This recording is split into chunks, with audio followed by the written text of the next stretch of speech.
정부와 당초 계획보다 2배 많은 2천만 명분의 백신을 구매하기로 합의했고 공급 시작 시점도 2분기로 앞당겼다고 청와대가 밝혔습니다.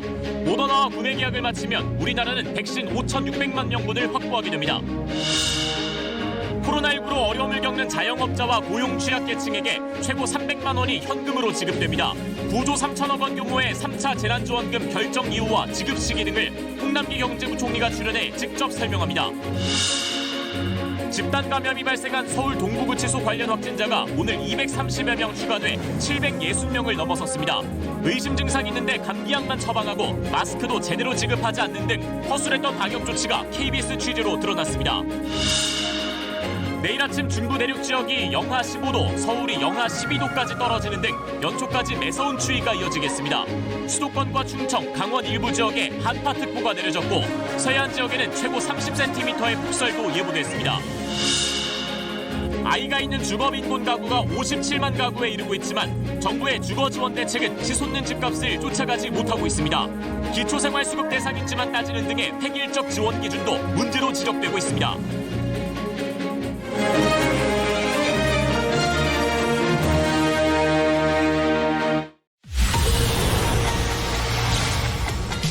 기존 계획보다 2배 많은 2천만 명분의 모더나 백신이 내년 2분기에 공급될 예정입니다. 당국은 국내 제약사가 개발한 코로나19 항체 치료제 허가 심사에도 착수했습니다. 동부구치소 집단 감염 사태가 단일 시설 최대 규모로 커지면서 국무총리가 사과의 뜻을 밝혔습니다. 첫 사망자도 발생했습니다. 지난 4월 38명이 숨진 이천 물류창고 건설 현장 화재 사고에 대한 법원 판결이 나왔습니다.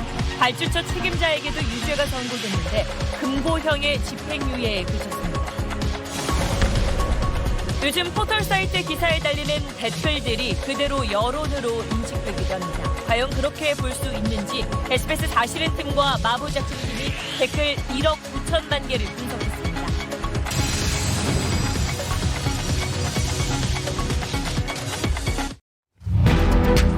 코로나19 신규 확진자가 사흘 만에 다시 1,000명을 넘었습니다.